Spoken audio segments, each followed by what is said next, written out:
이 땅에 오신 하나님의 아들 예수님과 더불어 새 마음, 새 뜻으로 새 출발을 다짐하시는 여러분 한 분 한 분을 축복합니다. 주님과 함께하는 삶, 외롭지 않을 것이며 또 형통할 것이며 평강과 은혜가 넘쳐날 것입니다. 오늘은 누가복음 5장입니다. 공생애를 시작하셨던 예수께서는 자신의 사역의 내용을 이렇게 설명하십니다. 누가복음 4장 43절 말씀인데요. 예수께서 이르시되 내가 다른 동네들에서도 하나님의 나라 복음을 전하여야 하리니 나는 이 일을 위해 보내심을 받았노라 하시고 갈릴리 여러 회당에서 전도하시더라. 하나님 나라의 복음이란 단어를 기억하십시오. 예수께서 이 땅에 오셔서 처음으로 하셨던 설교 주제는 하나님 나라였습니다. 주님은 그 하나님 나라가 어떠한 것인지 누구에게 임할 수 있는지를 전하기 위하여 보냄받았다고 설명하고 있습니다. 저와 여러분은 왜 이 시대에 이 세상에 태어났을까요? 그리고 지금 그곳에 살고 있는 이유는 무엇일까요? 하나님께서 그 이유에 대하여 말씀해 주셨습니까? 하나님이 말씀하셨다면 그것은 여러분에게 목적이고 비전입니다. 그것을 위해 한평생 살아가는 저와 여러분 되기를 간절히 바랍니다. 예수님은 그 하나님 나라를 어떻게 설명하고 또 어떻게 사람들에게 보여주셨을까요? 그 일을 하기 위하여 누가복음 5장에는 예수님이 함께할 제자들을 세우는 과정을 기록하고 있습니다. 베드로, 야고보, 요한, 마태가 제자로 부름받는 장면들이 설명되어 있는데요. 이 장면들을 함께 묵상해 보기를 원합니다. 먼저 베드로의 이야기입니다. 예수께서 게네사렛 호숫가에서 말씀을 전하셨죠. 마침 베드로의 배를 이용하셨습니다. 사람들은 무태에 있었고 예수님은 배 위에서 말씀을 전하셨다는 것입니다. 말씀이 끝나고 난 뒤에 예수께서 베드로에게 이렇게 말씀하셨습니다. 깊은 데로 가서 그물을 내려 고기를 잡으라. 우리가 잘 아는 바대로 물고기 잡는 일에 관한 한 베드로가 전문가입니다. 베드로가 아무리 좋게 보아도 예수님은 단지 좋은 말씀을 하시는 선생님에 지나지 않죠. 그런데 그 선생님으로 여겼던 예수께서 그에게 다른 것이 아니라 물고기 잡는 것에 대하여 말씀하십니다. 보통 사람들 같으면 흔쾌히 그 말을 따르지 않았을 것입니다. 질문하거나 반대했겠죠. 그런데 베드로의 반응이 참 놀랍습니다. 시몬이 대답하여 이르되 선생님 우리들이 밤이 새도록 수고하였으되 잡은 것이 없지만은 말씀에 의지하여 내가 그물을 내리리이다 하고 잡은 것이 없지만 이루어 놓은 일은 없지만 말씀에 의지하여 그대로 해보겠다라고 하는 태도를 보여줍니다. 도대체 어떤 생각이 베드로의 마음속에 들어서 베드로는 그 순간 예수님의 말씀대로 움직였던 것일까요? 여러 가지 이유와 묵상들이 가능하겠지만 한 가지 분명한 것은 예수님의 말씀 그 자체에 파워가 있었기 때문입니다. 예수님의 가르침은 다른 학자들이나 서기관들의 가르침과 같지 않았다라고 하는 표현이 성경에 있죠. 우리가 어떤 사람의 말을 들어보면 유창하진 않더라도 화려하진 않더라도 파워가 있고 진실성이 느껴지고 따를 수밖에 없다고 생각되는 그런 말을 하는 사람이 있습니다.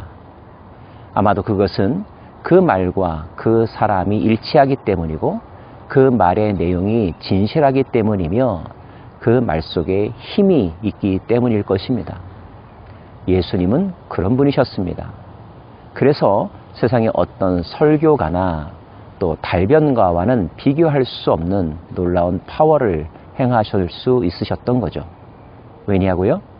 그는 하나님의 아들이셨기 때문입니다.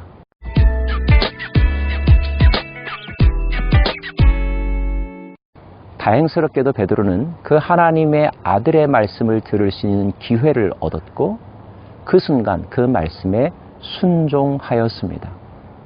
순종의 결과는 놀라웠죠. 엄청나게 많은 물고기가 잡혔습니다. 근데 그 다음 장면도 참 놀랍습니다.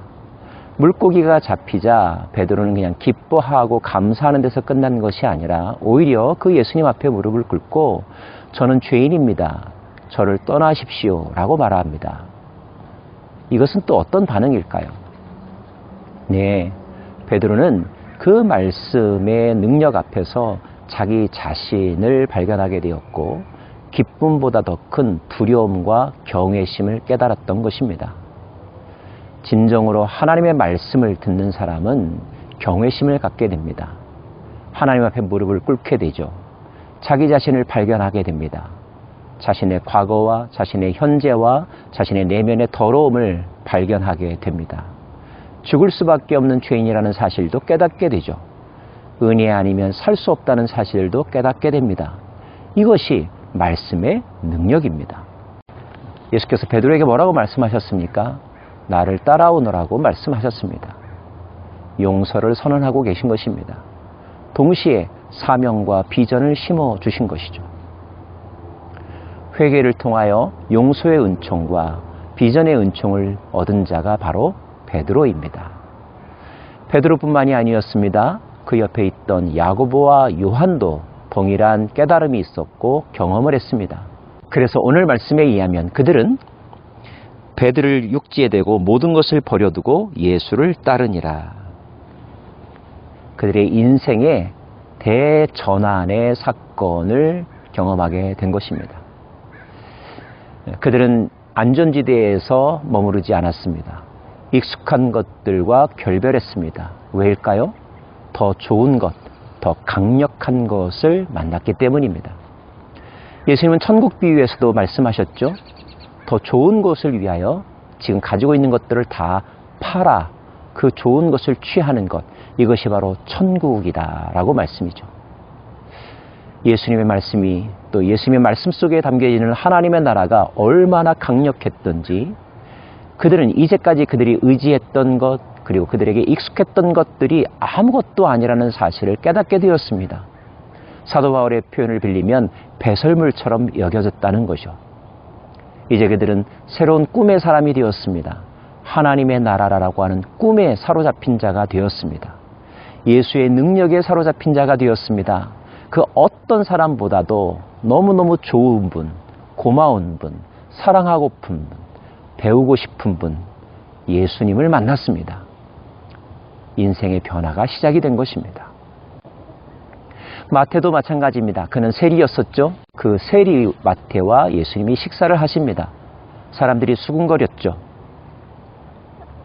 그때 예수께서 뭐라고 말씀하십니까? 나는 의인을 부르러 온 것이 아니라 죄인을 부르러 왔다라고 말씀하셨습니다. 이것이 마태에게 얼마나 큰 은총의 메시지로 다가왔을까요? 돈은 벌고 있었지만 사람들의 수군거림과 눈치를 보면서 살아야만 했던 마태. 자기 스스로도 자격지심과 죄책감으로 편안한 잠을 자지 못하며 살았어야만 했던 마태에게 안식과 위로와 자유와 해방을 주는 말씀. 이 말씀이 마태로 하여금 모든 것을 버려도 아깝지 않다는 생각을 하게 만들었던 거죠. 또 한 가지, 이 네 사람, 베드로, 야고보, 요한, 마태, 이들의 공통점이 있다면 그들은 한낱 어부였습니다. 그리고 세관원에 지나지 않았습니다. 또 도덕적으로는 비난받는 사람들이었습니다. 유능하다는 소리와는 거리가 먼 사람들입니다. 그런데 예수님이 이런 사람들을 자신의 제자로 선택하셨습니다. 놀랍지 않습니까? 왜 학벌 좋고 똑똑하고 또 재능이 많은 사람을 부르지 않으셨을까요? 예수님은 친히 말씀하신 대로 죄인들, 연약한 자, 이름 없는 자들을 찾아오셨고 그들과 함께 하나님의 나라를 만들어갈 꿈을 세워가고 계신 것이었습니다. 이것은 우리로 하여금 하나님의 나라가 또한 어떠한 나라인지를 짐작하게 합니다. 하나님의 나라는 겸손한 자들의 나라요, 마음이 가난한 자들의 나라임을, 오직 하나님만으로 인하여 만족하고 하나님과 함께함을 가장 기쁘게 생각하는 사람들의 나라임을 오늘 이 제자들을 부르시는 장면이 보여주고 있다는 거죠. 사랑하는 여러분, 감사하게도 이 시대에 예수님은 성령님을 통하여 저와 여러분을 당신의 제자로 부르셨습니다. 여러분은 어떻게 반응하시겠습니까? 여러분은 예수님과 더불어 어떻게 그 하나님의 나라를 함께 만들어가 보시겠습니까? 그 위대한 사명에 저와 여러분이 귀하게 쓰임받는 귀한 일꾼들, 주님의 제자들 되기를 간절히 바랍니다.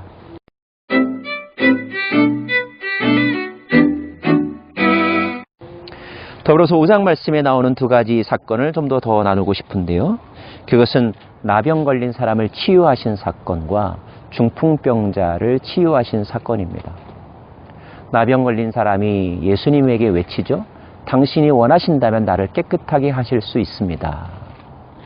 그러자 예수께서 내가 원한다. 깨끗하여라 라고 선언하셨습니다. 예수님은 원하십니다. 저와 여러분이 깨끗해지기를요. 온전해지기를요. 새롭게 태어나기를 원하십니다.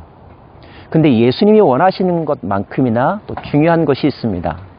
우리가 원하느냐 하는 것입니다. 나병 환자는 본인의 병이 낫기를 갈망했던 사람입니다. 그 갈망이 예수를 향하여 소리치게 만들었죠. 무언가를 바란다는 것, 이것이 변화의 시작이라는 것 여러분 아시죠? 그러므로 여러분 정말로 변화된 자기 자신을 원하신다면 변화를 갈망하십시오. 그리고 예수님을 의지하십시오. 예수님의 능력을 구하십시오. 그렇다면 예수님의 마음과 우리의 갈망함이 연합하여 놀라운 기적이 일어나게 될 것입니다. 중풍병자가 고침받은 사건, 친구들이 그 중풍병자를 지붕을 뜯고 예수님 계신 곳으로 내려보냈죠. 예수께서 그들의 믿음을 보셨습니다. 그리고 이렇게 말씀하셨죠. 중풍병자야, 내 죄사함을 받았느니라. 놀랍지 않습니까? 병에 대해서 먼저 말씀하신 것이 아니라 죄사함에 대해서 말씀하셨습니다. 사람들이 의아해했습니다. 그래서 예수님을 다 쳐다봤죠. 주께서 말씀하셨습니다. 내가 죄사함의 권세를 가지고 있다라고 말입니다. 주님은 그 놀랄만한 사건의 현장에서 병 고치는 치유의 능력보다 죄사함의 능력을 먼저 보여주심으로 예수가 진정 어떤 분이신지를 그리고 무엇 때문에 오셨는지를 명확하게 설명하고 계십니다. 저와 여러분이 배고픔의 문제를 해결하고 질병의 문제로부터 고침받는 것도 중요하지만 그것보다 더 우선적이고 본질적인 것은 저와 여러분이 죄로부터 자유케 되는 것입니다. 우리의 지은 죄에 대하여 용서함을 받는 것입니다. 감사한 것은 하나님의 아들 예수 그리스도는 죄사함의 권세를 가지고 계시다는 거죠. 우리가 그분께 우리의 죄를 자복하면 그는 미쁘시고 의로우사 우리의 죄를 사하여 주신다고 성경은 증언하고 있습니다. 사랑하는 여러분, 다른 어떤 것을 구하기에 앞서서 우리의 정결함을 위하여 기도하시고 주님 앞에 회개하는 마음으로 우리의 숨겨진 죄악들을 토설하시고 그 죄의 사슬로부터 해방을 누리실 수 있기를 바랍니다. 그럴 때 우리의 영은 자유롭게 될 것이요 우리의 영혼이 잘된 같이 범사도 잘 될 것이며 우리의 삶도 윤택하고 강건하여질 것입니다. 예수님은 세술은 세부대라고 하는 유명한 말씀을 남겨주셨습니다. 이전의 생각과 고정관념과 그리고 전통과 구습에서 벗어나서 예수님과 더불어 새로운 시대, 새로운 시스템, 새로운 꿈, 새로운 마음을 가지고 함께 가자고 초청하고 계신 것입니다. 모든 것을 다시 한번 새롭게 바꾸십시오. 하나님으로부터 말미암는 생각을 가지고 주님과 한 걸음 한 걸음 나아가다 보면 하나님의 나라는 여러분의 것이요 하나님 나라의 복음은 세상 끝까지 퍼져가게 될 것입니다. 기도하겠습니다.